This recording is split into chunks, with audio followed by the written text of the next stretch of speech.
Hey guys, welcome back to my mini vlog. અને આજે મારી જોડે શું થયું હું તમને કહું. સવાર પડી ગઈ હતી અને મેં તમને જે ક્લિપ બતાવી ને સ્ટાર્ટિંગમાં કે 10 બી નતા વાગ્યા, એમાં હતું એવું કે રિયલમાં એવું થયું કે હું એકદમ એટલી બધી ઊંઘમાં હઈશ ને કે મને ખબર જ નહીં. મને એવું લાગ્યું કે 11:30 થવાના છે. એમ ખબર નહીં હું ઊંઘમાં હતી કે શું, મને ખુદ ખબર નહીં. એટલે હું ડાયરેક્ટ જ હોશમાં બી નથી અને હું ડાયરેક્ટ કામ કરવા લાગી હતી. કારણ કે આજે મમ્મી મામાના ઘરે જવાની હતી તો બધું જ મારા કામ કરવાનું હતું. જમવાનું બી મારે બનાવવાનું હતું. હું તો 11:30 બ્રહ્મા એ ઉઠીને તરત ચાલુ કરી દીધું મેં કામ કરવાનું. અને પછી હું ફ્રેશ થઈને બહાર આવી ત્યારે મને ખબર પડી કે યાર ઘડિયાળ બગડી ગઈ છે કે શું. પછી મને રિયલાઇઝ થયું કે ઘડિયાળ નથી બગડી, હું ઊંઘમાં. પછી તો શું, ઉઠી ગઈ, વહેલા કામ પતી ગયું એટલે ફ્રી પડી ગઈ હતી. જોડે જોડે મેં શાક બી સમારી દીધું કારણ કે જમવાનું મારે બનાવવાનું હતું.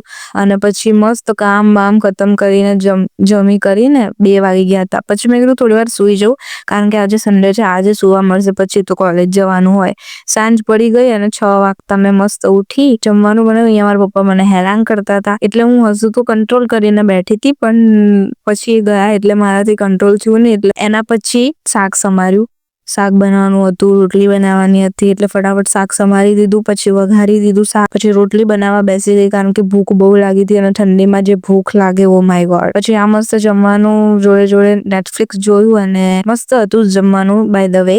સો ya that's for the videos. In the next vlog મળીએ કાલે. જય શ્રી કૃષ્ણ.